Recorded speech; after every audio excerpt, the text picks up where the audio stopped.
E por mais surpreendente que possa parecer, realmente, alguns veículos 0 km vêm com problemas na pintura, com repintura. São veículos que já foram batidos, são veículos que têm um problema no forro. Eu acho que por todo o transtorno sofrido, há uma condenação em dano moral.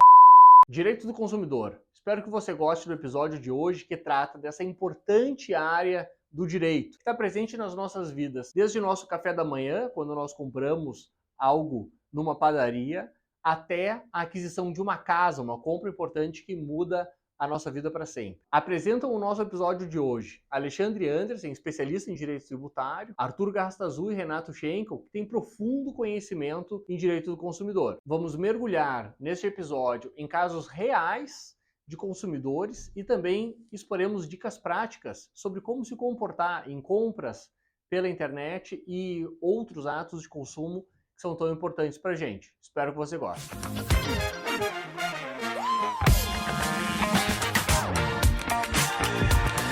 Pessoal, que bom poder contar com vocês aqui, mais uma edição do nosso podcast.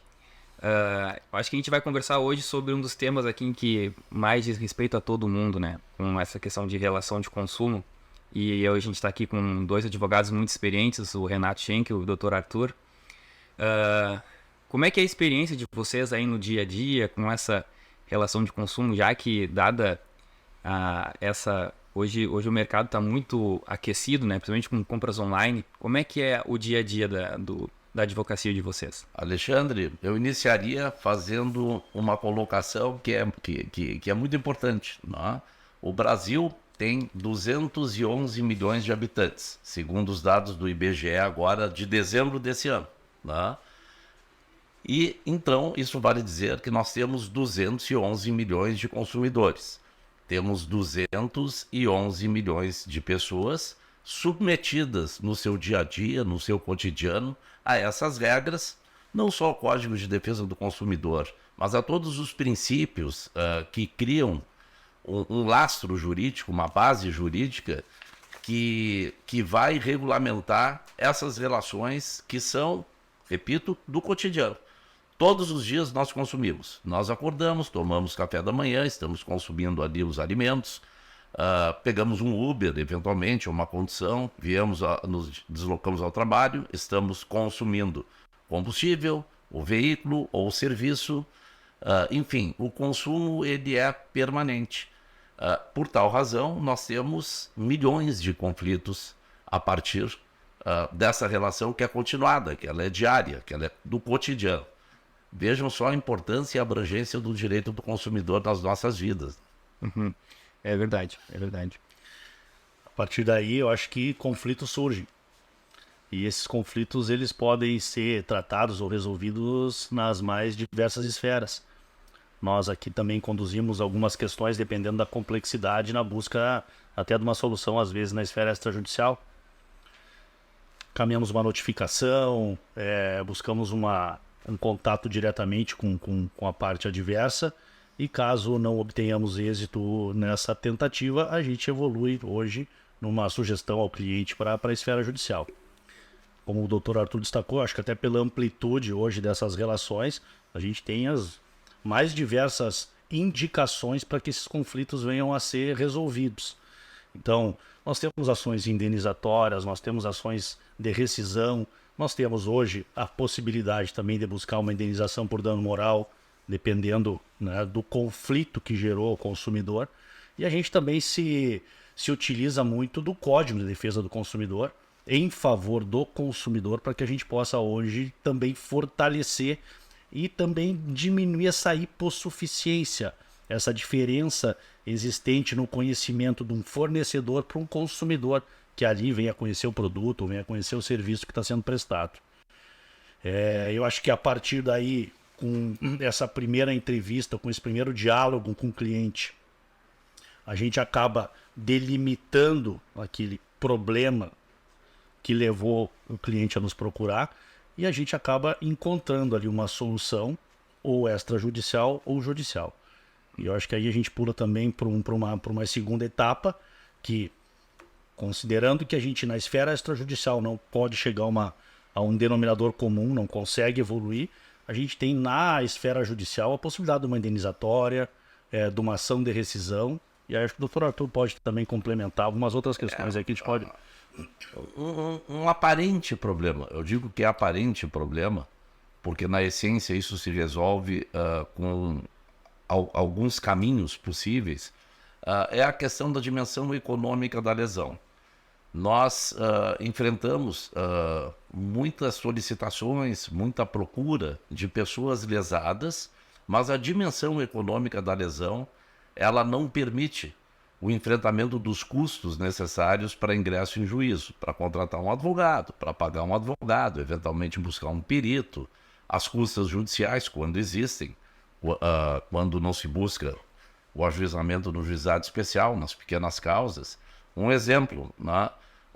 Eu próprio, há anos atrás, muitos anos atrás, talvez eu esteja contando história de 20 anos, eu me lembro que eu comprei um relógio digital, logo que saíram aqueles relógios digitais, para dar de presente para o meu filho de Natal. Na época, meu filho tinha 10 anos de idade. Comprei um relógio, nem vou citar a marca, porque é uma marca conhecida, não vale a pena, mas uma marca conhecida. Quando eu entreguei o relógio para o meu filho, num dia 24 à noite, na ceia de Natal, no dia seguinte iríamos iniciar o veraneio na praia, o relógio não funcionou. Simplesmente não ligou. O que o Código de Defesa do Consumidor me orienta? Como se regula esse problema? A primeira pergunta, eu teria direito a lá trocar? A resposta é não, porque o direito de troca ou de arrependimento, ele só existe se a compra for feita fora do estabelecimento do fornecedor. Por exemplo, uma compra online, ou por telefone, ou seja, de que maneira for. Mas nesse caso, eu fui à loja, no shopping Iguatemi, e comprei esse relógio. Então isso me retira aquilo que todos nós imaginamos que temos, que é o direito do arrependimento ou de troca no período de 7 dias da compra. O Código do Consumidor disciplina em relação a esse fato que eu deveria me submeter, se assim exigisse o fornecedor, ao conserto, ao reparo na garantia. A garantia mínima, segundo o Código de Defesa do Consumidor, segundo o Sistema de Defesa do Consumidor, sempre é de 90 dias. Qualquer produto vendido no comércio, ainda que não se anuncie algum prazo de garantia, ele vem com 90 dias de garantia. Mas nesse caso eu até tinha 1 ano de garantia no relógio. Aí eu fui lá na loja, e eu me recordo bem, que isso depois do Ano Novo, fomos para a praia, aquela história, na volta do Ano Novo eu vou na loja, e o vendedor me diz assim, olha, eu não vou trocar o seu relógio. Eu disse, olha, é um direito que te assiste, mas eu vou sair daqui muito frustrado, porque o relógio nunca ligou. E eu queria que meu filho utilizasse no veraneio, etc. Ele, mas o Código de Defesa do Consumidor me proíbe de trocar o seu relógio. Eu sou obrigado a encaminhar para assistência técnica. Eu me lembro que eu respondi, eu não vou me irritar com essa tua colocação, porque eu imagino que tu tenha sido muito mal treinado. Não é que o código te obriga, ele te faculta, que são coisas completamente diferentes. Eu entendo até que o bom atendimento imporia essa troca, mas é um direito que te assiste não trocar. Então tá aqui, leva para assistência técnica. Agora o meu direito, receber o produto consertado em 30 dias.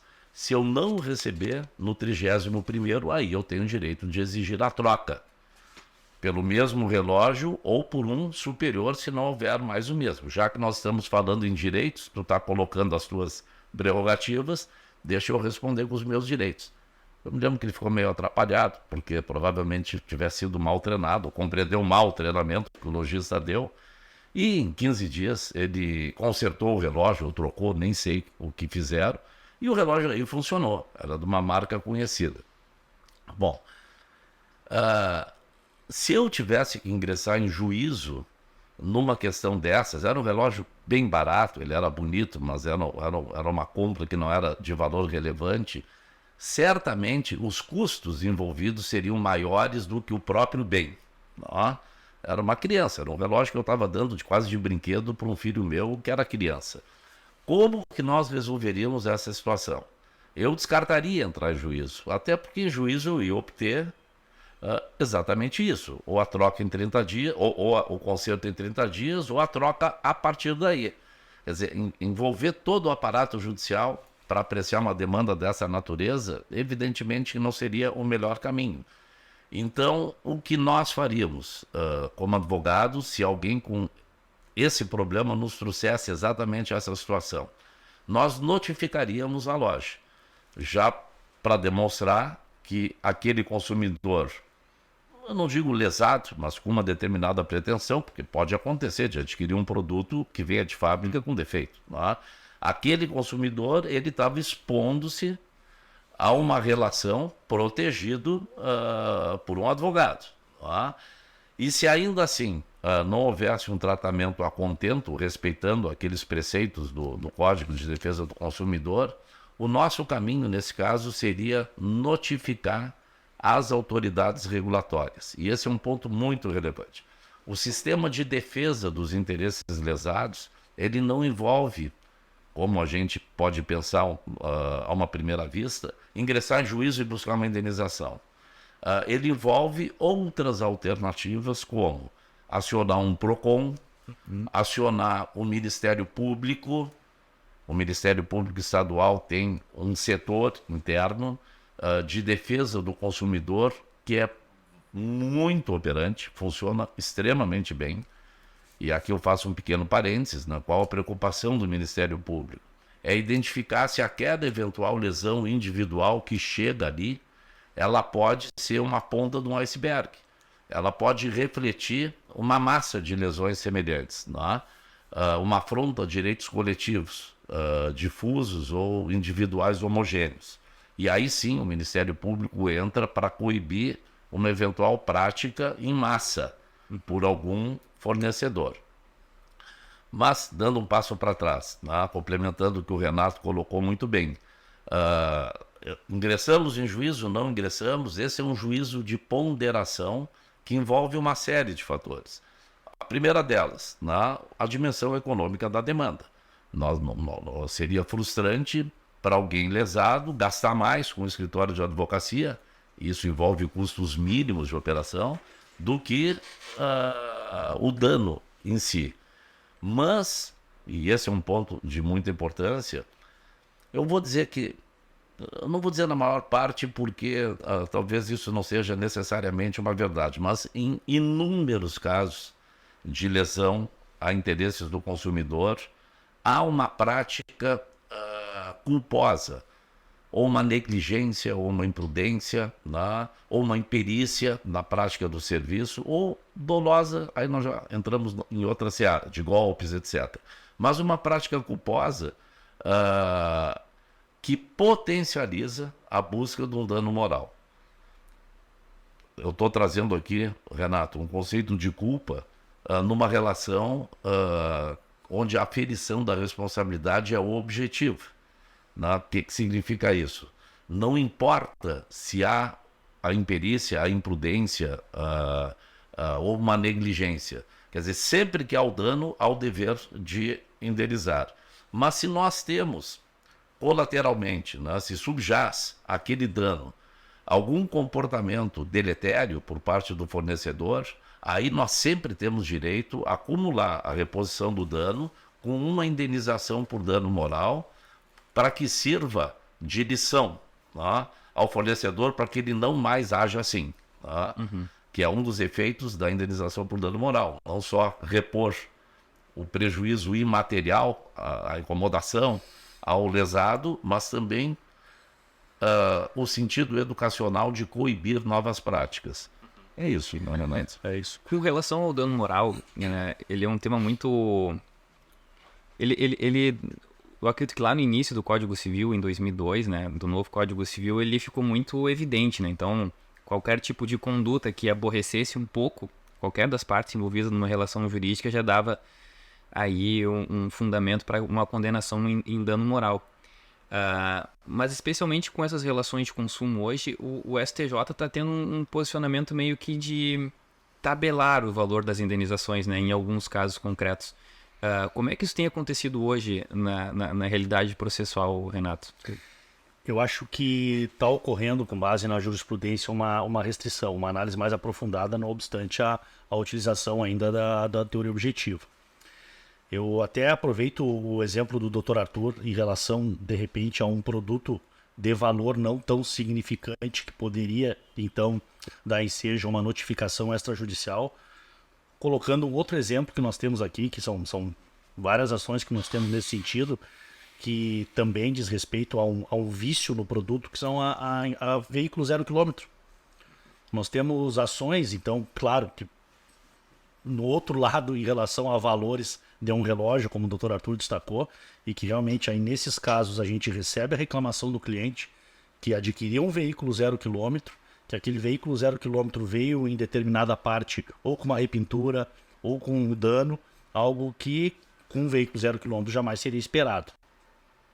Nós entramos com essas ações de rescisão contratual, buscamos a devolução do valor pago, buscamos uma indenização por dano moral e no tramitar dessa ação, muitas vezes esses veículos são alvo de perícia. E por mais surpreendente que possa parecer, realmente, alguns veículos 0 km vêm com problemas na pintura, com repintura, são veículos que já foram batidos, são veículos que têm um problema no forro, e que essa perícia acaba, claro, norteando uma decisão favorável em relação à devolução dos valores. E ainda tentando responder a tua pergunta, eu acho que por todo o transtorno sofrido há uma condenação em dano moral. É interessante também destacar que nesse tipo específico de ação, não só nesse tipo, mas essa ação ela pode gerar não só uma indenização por dano moral em virtude do sofrimento, da angústia e da decepção sofridos com a aquisição daquele veículo 0 km, que para muitas pessoas é um sonho de vida, mas também pela própria teoria do desvio produtivo do dano moral. O que significa a teoria do desvio produtivo? É uma determinada pessoa que adquire um veículo 0 km, tem o objetivo de sair dali e tem a possibilidade de utilizar aquele veículo por uma larga escala de tempo, por um longo tempo, sem se preocupar com absolutamente nada. E em uma semana ele volta àquela revenda. E em outra semana ele volta àquela revenda e aquele determinado vício ele não é, de certa forma, resolvido a contento. Neste intervalo de tempo, aquele nosso cliente, aquele consumidor, aquele adquirente, ele deixou de trabalhar, ele deixou de estar com a família. Então ele teve um desvio produtivo que também é um motivador, um fator que dá ensejo à indenização por dano moral. Então eu acho que, ainda respondendo a tua questão, hoje o dano moral ele está sendo observado com um pouco mais de cuidado desde quando foi, de certa forma, instituído, falando ainda da entrada em vigor do Código Civil, mas existem casos que ele se aplica de forma exemplar.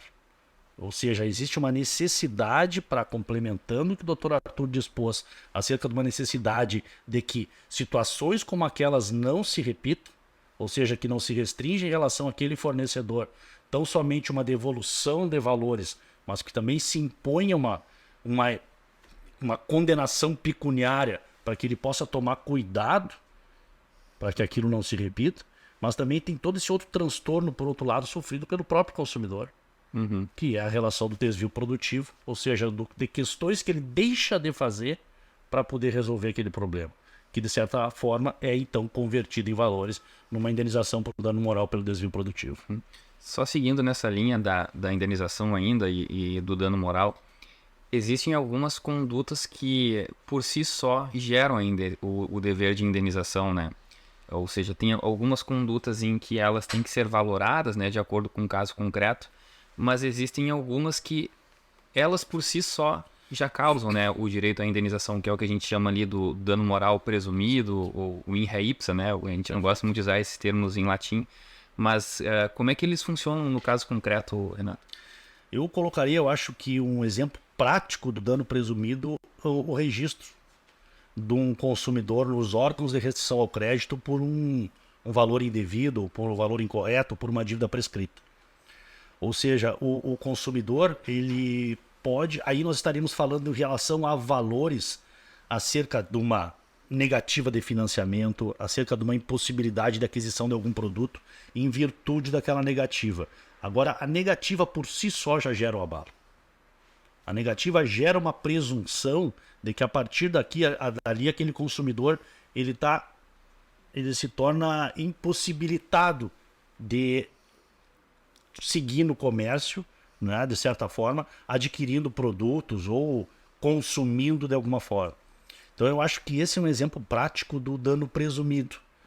Determinada instituição financeira se utilizou indevidamente, de repente, daquele CPF para poder gerar uma restrição àquele consumidor. A partir dali, ocorre aquele dano presumido e aquele dano ele pode, em relação a valores, ser potencializado, eu acredito, se nós viermos a ter alguma prova, tá, também de que aquele registro impossibilitou o consumidor de celebrar algum financiamento, mas ele já, desde já, ele já dá um... Sim, a compra de produtos falsificados também, né, acaba ensejando esse dano moral presumido, né, porque é extremamente frustrante, né, eu acredito que aconteça muito com compras online, né, tu compra alguma coisa pela internet acreditando, às vezes são sites de confiança e às vezes tem esse agora marketplace, que é muito comum, né, ou seja, grandes lojas, né, acabam disponibilizando pequenos lojistas ali, quando chega o produto na tua casa não era exatamente o que tu esperava, né. Isso também é um caso que se aplica, né, Renato e Dr. Arthur, esse dano moral presumido, né, que é bastante curioso. Eu acho, Alexandre, que nós temos uma regra básica nessa questão do dano moral, que ela é 98% verdadeira, porque nada em direito é absoluto. Nós não estamos aqui no plano matemático, mas eu arriscaria dizer assim, sempre que numa relação de consumo houver alguma ação escusa ou protelatória ou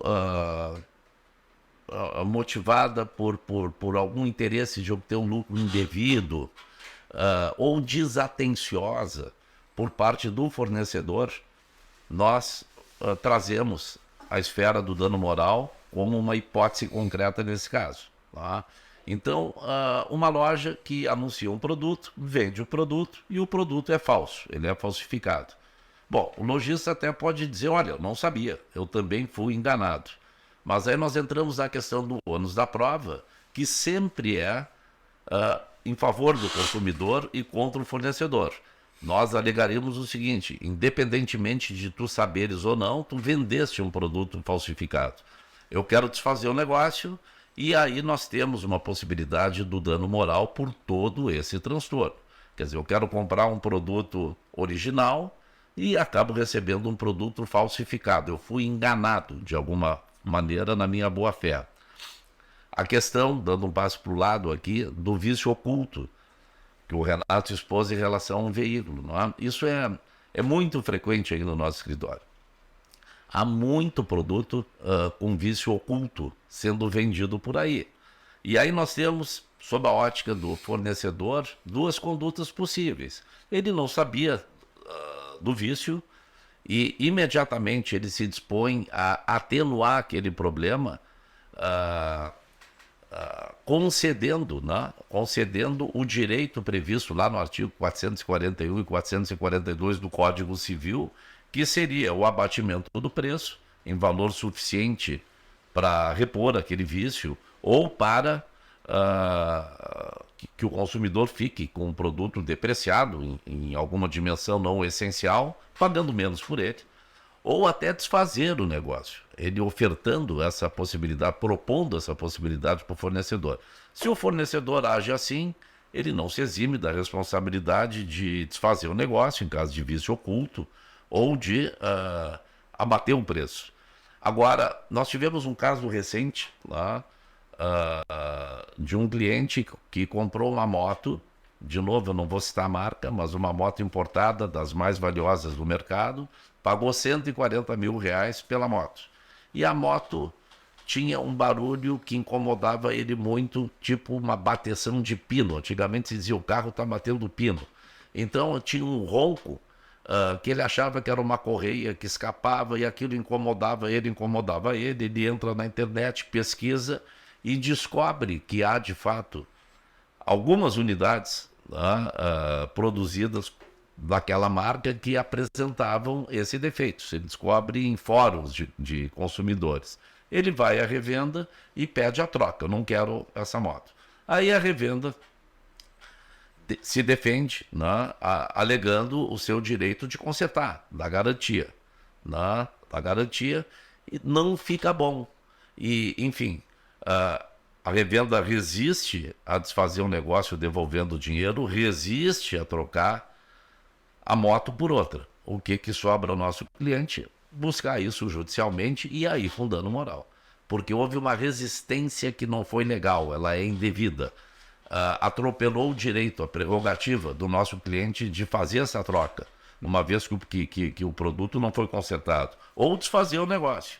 Quer dizer, a partir da resistência do fornecedor, nós entramos então na esfera do dano moral possível. Eu acho que a questão do deferimento de uma indenização por dano moral, nós sempre olhamos sob a ótica do consumidor. É uma reposição ao meu aborrecimento, à minha incomodação absolutamente extraordinária, que refoge aos aborrecimentos naturais do dia a dia, aquilo que extrapola esse limite.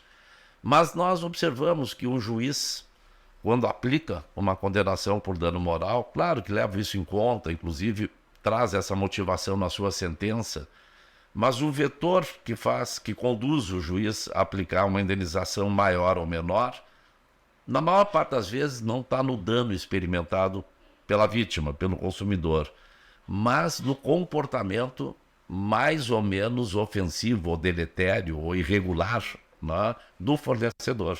Na prática é assim que funciona. Por isso que eu disse no início do nosso bate-papo, né, que embora a responsabilidade civil na seara do consumo seja objetiva, quer dizer, ao defeito tem que trocar, tem que indenizar, independentemente de culpa, o conceito de culpa, que é a negligência, que é a imprudência, que é esse comportamento escuso, ele vai ser muito importante para quantificar ou até para se definir a existência ou não de uma indenização possível. Porque se o consumidor age corretamente, se o fornecedor age corretamente, se dispondo de início a resolver a situação, trocando o produto, ou consertando o produto, ou desfazendo o negócio, restituindo o dinheiro, dificilmente nós vamos ter uma indenização por dano moral. Porque ele agiu corretamente. Quer dizer, claro que ele tem a responsabilidade de consertar a porcaria, de resolver o dano. Mas isso não significa que ele vai ser condenado do dano moral. Mas se ele enrola o meio-campo, se ele atrasa, se ele foge do cumprimento das suas obrigações de repor o dano imediatamente, aí vem o dano moral. Para repor esse aborrecimento que a partir daí foge da esfera rotulada como coisas da vida. Né? Mero de sabor do cotidiano. Mero de sabor do cotidiano. Esse é um termo muito usado. Os juízes adoram esse termo. Adoram esse termo. E eu acho que esse é o ponto, Renato. O mero de sabor do cotidiano não implica no dever de indenizar. Isso. E quando que não é um mero de sabor do cotidiano? Quando o comportamento do fornecedor ele não é legal. Ele não é... eu não vou usar o termo de má fé, mas ele não é sintonizado com aquela obrigação de imediatamente resolver o problema. Uhum. Esse é o ponto. Outro ponto que eu acho que eu gostaria que vocês tenham mais experiência nessa área, porque quando eu comecei a trabalhar, e a gente sempre tem algum contato com o direito de consumidor em algum momento, sempre se fala em quem é que possui a responsabilidade perante o consumidor, né? Porque, veja bem, existe uma cadeia de circulação daquela mercadoria, ou até mesmo de serviço, até chegar no consumidor final. Ou seja, tu tem a indústria, tem um distribuidor, tem um lojista, né? Aí eu vou lá e compro uma geladeira, aquela geladeira está estragada. Quem é o responsável pela troca, ou se nunca mais funcionar, eu tenho que entrar somente com o lojista, tem com o distribuidor, contra a indústria? Como é que funciona isso, tanto com reclamações em PROCON, em esfera administrativa e também judicialmente?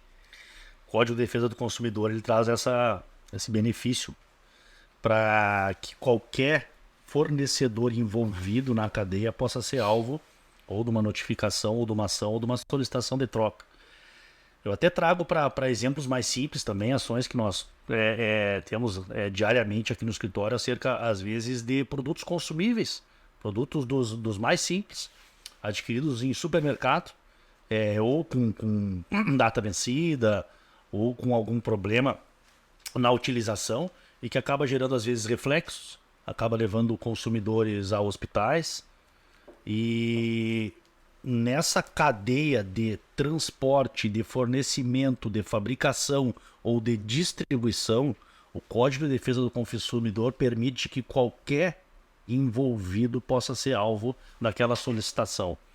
Então, é um benefício até para facilitar que o cliente não tenha que se dirigir a uma indústria que tem sede nesse enorme país que a gente vive, no outro lado do país, e que possa dificultar o acesso e dificultar, inclusive, um reembolso ou uma indenização em virtude do mal sofrido diante do consumo daquele determinado produto. Então, é um objetivo de beneficiar e facilitar para o consumidor que ele possa ter acesso, inclusive, aí eu vou até estender não só a qualquer um dos envolvidos na cadeia, mas também um benefício do Código de Defesa do Consumidor é o próprio ajuizamento da ação, ou na comarca onde reside o autor, ou na comarca onde reside o réu, ou até na comarca onde tem sede o escritório da advocacia.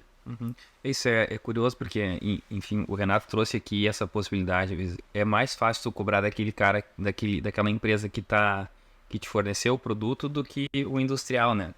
Mas muitas vezes o próprio fornecedor da mercadoria, às vezes pode ser um comércio pequeno local, e muitas vezes ele não tem sequer capacidade financeira em alguma coisa, na indenização ou até mesmo na correção da falha do produto, né?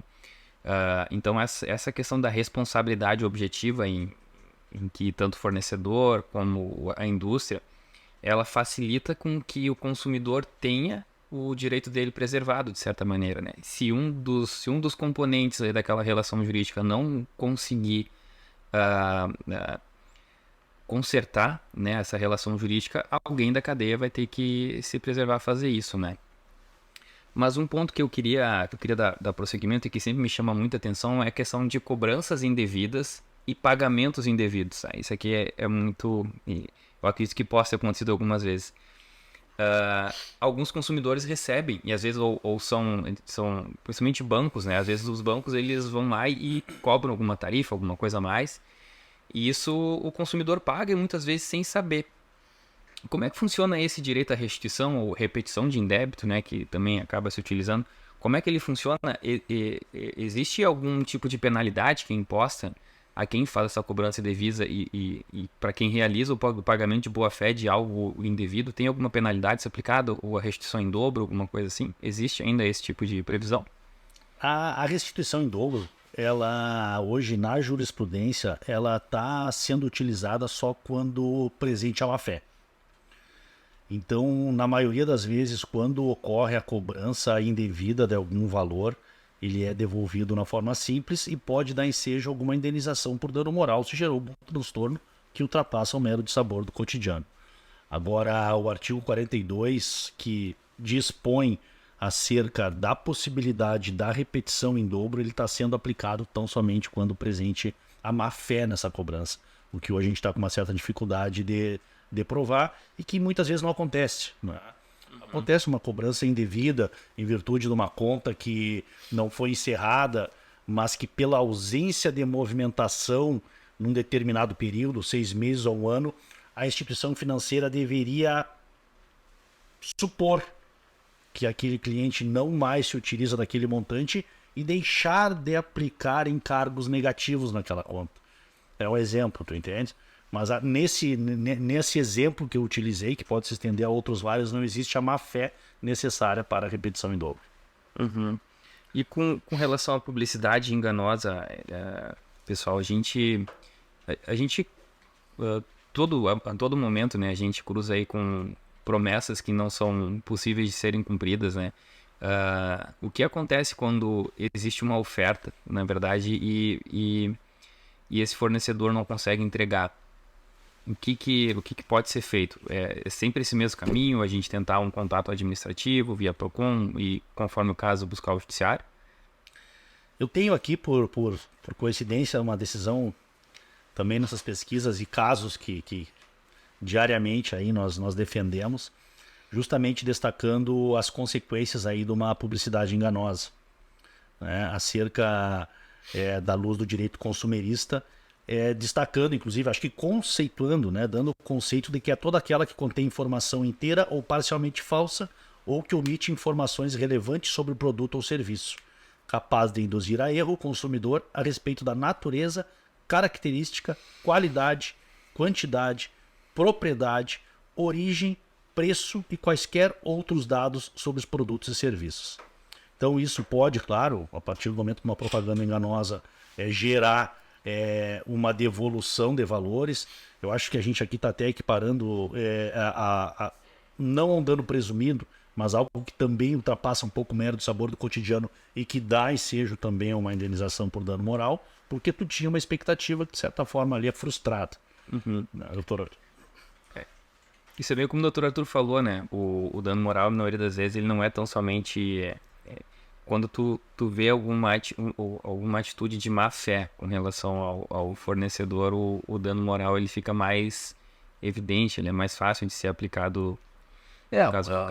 Ou de má fé, aí não tem dúvida nenhuma, ou até pela demora na tomada daquelas providências que lhe competem, tá? Pela demora, pela não prontidão no atendimento daquele anseio do consumidor, né? Quer dizer, o fornecedor deixa de ser um parceiro, ele passa a ser um polo de relacionamento, mas não lado a lado para resolver o problema. Aí nós temos os danos morais sempre presentes.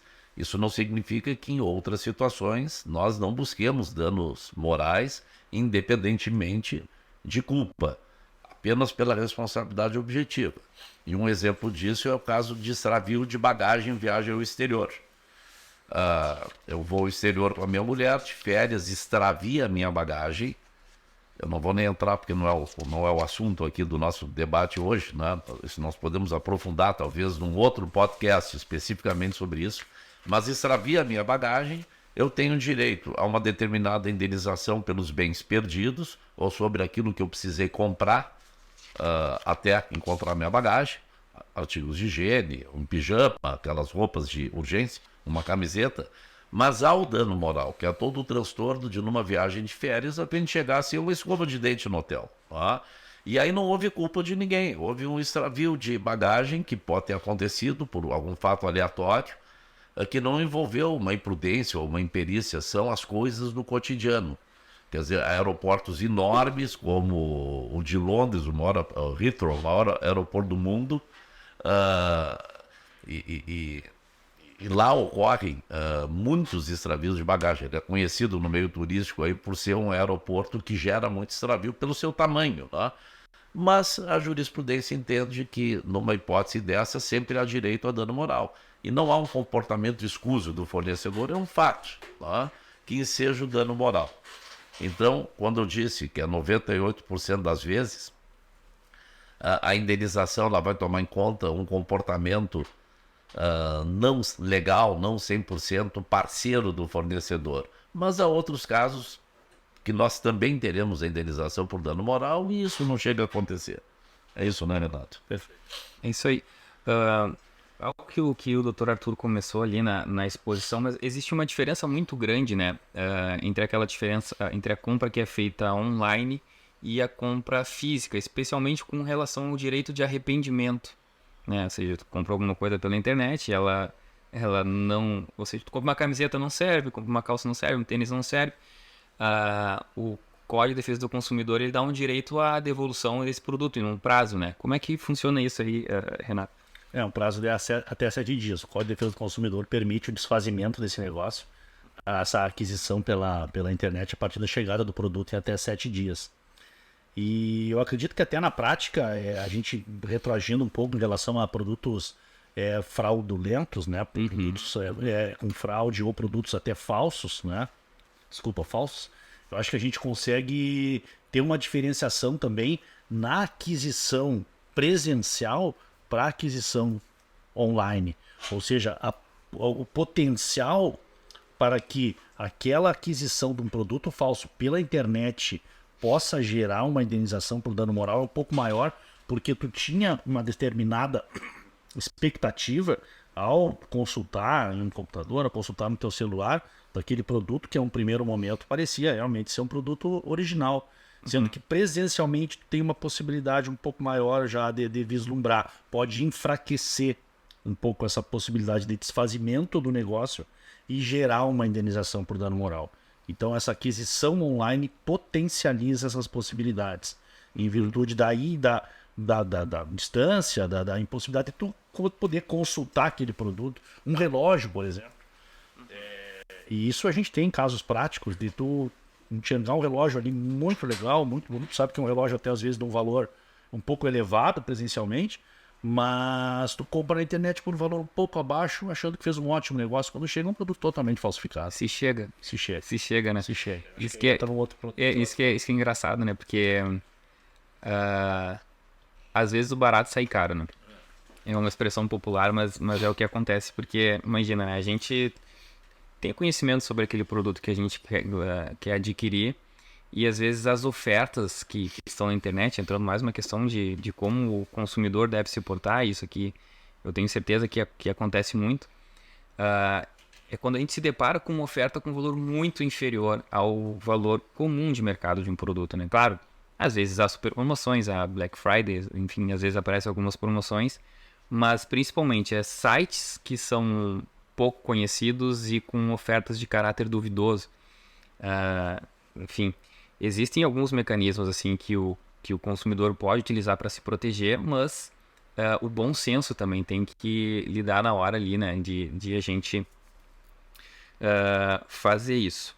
Mas... Alexandre, eu acho que aí há uma tendência de comportamento, eu pelo menos eu ajo assim, e vai aí uma dica, tá? Não decidir apenas pelo preço. Claro que o preço talvez seja um dos mais importantes fatores, mas não é o único. Eu não compro online sem buscar uma rápida pesquisa em relação à reputação daquele fornecedor. Hoje isso é facilmente acessável, quer dizer, é uma prática nossa, né? Quando nós somos bem atendidos, nós temos vontade de ir lá no Google e qualificar aquela empresa, tá? E quando nós somos mal atendidos, há todos os fóruns aí, né, como Reclame Aqui, consumidor.gov, que são veículos onde nós expressamos as nossas reclamações, as nossas queixas, né? Aí vai uma dica. Assim como se compra online, não custa verificarmos a reputação daquele fornecedor nos meios digitais. Elas estão ali. E se ele aplicou golpe ou foi irresponsável em algum determinado momento, dificilmente não vai haver um registro disso num desses fóruns aí de consumidores, ou no Reclame Aqui, ou no Procon, que são dados de fácil acesso. Eu tenho feito isso. Esses tempos, num grupo de amigos que eu tenho, um deles anunciou, né, bem interessante, anunciou orgulhoso que tinha feito uma compra maravilhosa. Comprou uma caixa de vinhos portugueses, até o Cartucha, que é um vinho do dia a dia lá em Portugal, muito bom, eu gosto, um Cartucha reserva, por um valor que era metade daquele que é vendido no comércio, aí nas boas lojas, revendas de vinho em Porto Alegre. E aí eu disse para ele, olha, o outro está comprando um contrabando, e aquele que pratica o contrabando ou descaminho é capaz de te vender um produto falsificado. Quer dizer, eu não confiaria nesse fornecedor, porque assim como ele vende o dito contrabando, ele também vende com a mesma facilidade um produto falsificado. E eu li esses tempos que esse mercado de bebidas no mundo, bom, todo mundo sabe disso, é um dos que mais envolvem falsificação. O número é impressionante, se não me engano, é 60%, é mais de 50% do total de vinhos vendidos no mundo são falsificados. E eu mexi com ele e disse o seguinte, o outro vai comprar uma bebida, tu tem grandes chances de comprar uma bebida falsa ou nem receber. Bom, não deu outra, ele não recebeu. Ele estava adquirindo por menos da metade do preço vendido no comércio regular, tá? Aqui no Rio Grande do Sul. Né? Então, esse cuidado tem que tomar. Porque, um ponto, sofreu o golpe, não vai conseguir repor o prejuízo. Porque golpe é golpe. Aí nós estamos saindo de uma esfera de relacionamento, onde se busca a tutela judicial, ou dos órgãos de proteção de consumo, Golpe é praticado por bandido. E o bandido ele não está aí para ser facilmente encontrado por um oficial de justiça, não tem laço patrimonial para indenizar. E olha, como tem golpe hoje em dia. Como tem golpe de todas as naturezas. Atenção, consumidor. E a dica prática, não digo para impedir 100%, mas elimina enormemente o risco, é não comprar produto abaixo do preço de mercado. No mercado, vamos comprar o mais barato, mas não aquele que foge da curva. Aquele que foge da curva, ou é um golpe, ou é falso. Não é? E, principalmente, buscar a reputação digital do fornecedor. Isso é muito importante. Aquele cara com nota de 13,5 para cima, ele vai ser um bom fornecedor. Aquele que tem nota 1 e 2, e basta ver comentários também de fornecedores para colocar as barbas de molho. Né? E a popularização das compras online, ela facilitou muito a aplicação de golpes, né?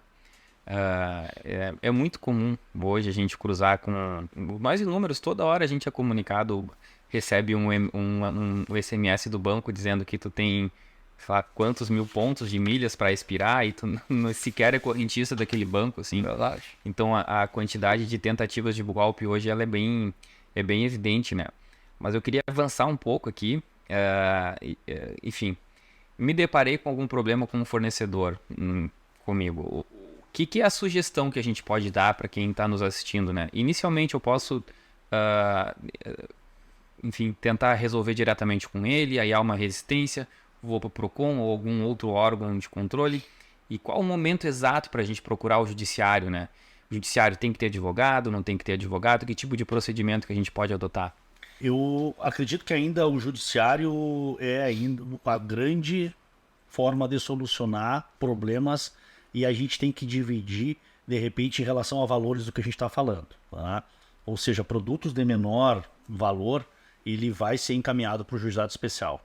No juizado especial, nós estamos falando de até 20 salários mínimos sem a necessidade do acompanhamento do advogado. Entre 20 a 40 salários mínimos, necessariamente o consumidor precisa estar representado por um advogado. O teto é 40 salários mínimos. Então nós temos essa divisão, ou seja, o consumidor pode ir sozinho até o juizado especial, acumular, por exemplo, a aquisição de um produto de pequeno valor com dano moral.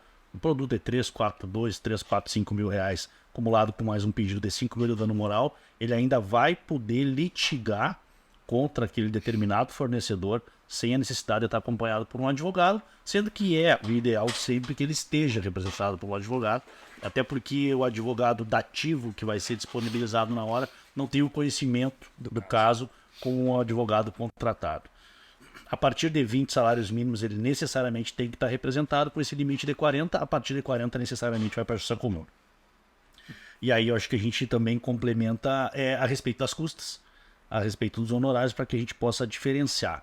Mas eu ainda sugiro, embora a gente aqui no escritório, e eu acho que grande parte dos escritórios ainda tenham essa prática de ter uma primeira tentativa de solução na esfera extrajudicial, mediante um contato, o envio de uma notificação, um período de negociação, o judiciário ainda hoje permite aí uma solução de uma maneira mais efetiva. E com relação ao procedimento, exatamente assim, eu acredito que existam muitas dúvidas, né, de quem vai entrar com a ação.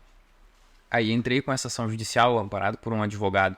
Existe uma audiência inicial onde ele vai ter, ou pelo menos deveria ter, o contato com o fornecedor, né? Como é que é feita essa, que é uma audiência de conciliação, né? Como é que é feita essa tentativa de conciliação? Ela geralmente tem um peso maior do que aquela tentativa administrativa de resolver o problema? Os problemas se resolvem ali ou deixam para a instrução processual depois? No juizado especial, nós necessariamente vamos ter uma audiência de conciliação. Uhum. E pela prática diária que nós temos, essa audiência de conciliação, ela tem uma força bem maior do que uma negociação na esfera extrajudicial. A partir dali já sofre os reflexos, né, de uma condenação, de uma multa em caso de atraso no pagamento. Essa audiência de conciliação, que necessariamente acontece no juizado especial, ela foi implementada pelo Código de Processo Civil em vigor, também na Justiça Comum. Então, hoje, nos processos ajuizados na Justiça Comum, nós também temos uma audiência de conciliação, a não ser que alguma das partes apresente, no prazo legal, o desinteresse naquela audiência. Esse é o procedimento adotado hoje para que a gente possa, ainda no judiciário, num primeiro momento, chegar a alguma composição, embora essa composição ela possa se realizar em qualquer momento do processo, até depois do trânsito de julgado, no cumprimento de sentença, até para evitar muitas vezes mais despesas para o fornecedor, no caso de procedência de uma ação em favor do consumidor. Ou seja, chegou até o final daquela demanda, vai ter que ainda investir mais algum valor para que ele possa entrar com cumprimento de sentença e buscar aquela soma. O valor já é elevado, vai ser acrescido de mais custas. Muitas vezes também pode ser um momento bom para uma conciliação. Toda a tramitação do processo permite a qualquer tempo a designação de uma audiência de conciliação ou a realização de um acordo na esfera judicial, né, que possa ser homologado em juízo. Foi muito bom conversar, então, sobre todos esses aspectos que são muito relevantes e se integram, repito, no nosso cotidiano, no nosso dia a dia, e que refletem as relações entre nós, 211 milhões de consumidores do Brasil, com os fornecedores. Nós não temos aqui dois polos antagônicos, não. Porque ao mesmo tempo que eu sou consumidor, eu também sou fornecedor. No caso de serviços jurídicos, da advocacia, nós três somos aqui. Então, esses papéis se confundem. O Brasil, ele, sem dúvida nenhuma, tem articulado, eu diria, um dos melhores, ou talvez o melhor sistema de proteção ao consumidor no mundo. Não sou eu que digo isso. Quem diz isso são os estudiosos no direito comparado, as instituições de proteção ao consumidor. Nós que viajamos eventualmente de férias, vamos ao exterior, nós sentimos muita falta daquela tutela, né, daquela proteção que essa estrutura toda de defesa ao consumidor nos permite aqui no Brasil. A gente vai aos Estados Unidos ou vai à Europa e nota que há um desrespeito como, eu não vou dizer como regra de conduta, mas não há nenhum tipo de mecanismo institucional de proteção ao consumidor. Isso está muito conectado à preocupação do fornecedor com a sua reputação em vender mais, em entregar bons produtos com bons serviços colaterais. Aqui no Brasil é um pouco diferente, né? Eu diria assim, o bom fornecedor é aquele que toma todas essas preocupações. Mas se houver aquele fornecedor irresponsável ou despreocupado com esse atendimento que se espera, ele vai sofrer o peso da lei. Nós temos esses mecanismos modernos, ágeis, fáceis e, acima de tudo, eficazes. Nós, no Brasil, temos um sistema de defesa do consumidor muito eficaz, com um judiciário ativo, subdividido em instâncias acessíveis, pequenas causas, justiça comum, com um Ministério Público maravilhoso na sua postura, preocupada, vocacionada ao atendimento do hipossuficiente, com os PROCONs, enfim. Isso nos dá tranquilidade para enfrentar esses conflitos que naturalmente advêm do nosso cotidiano.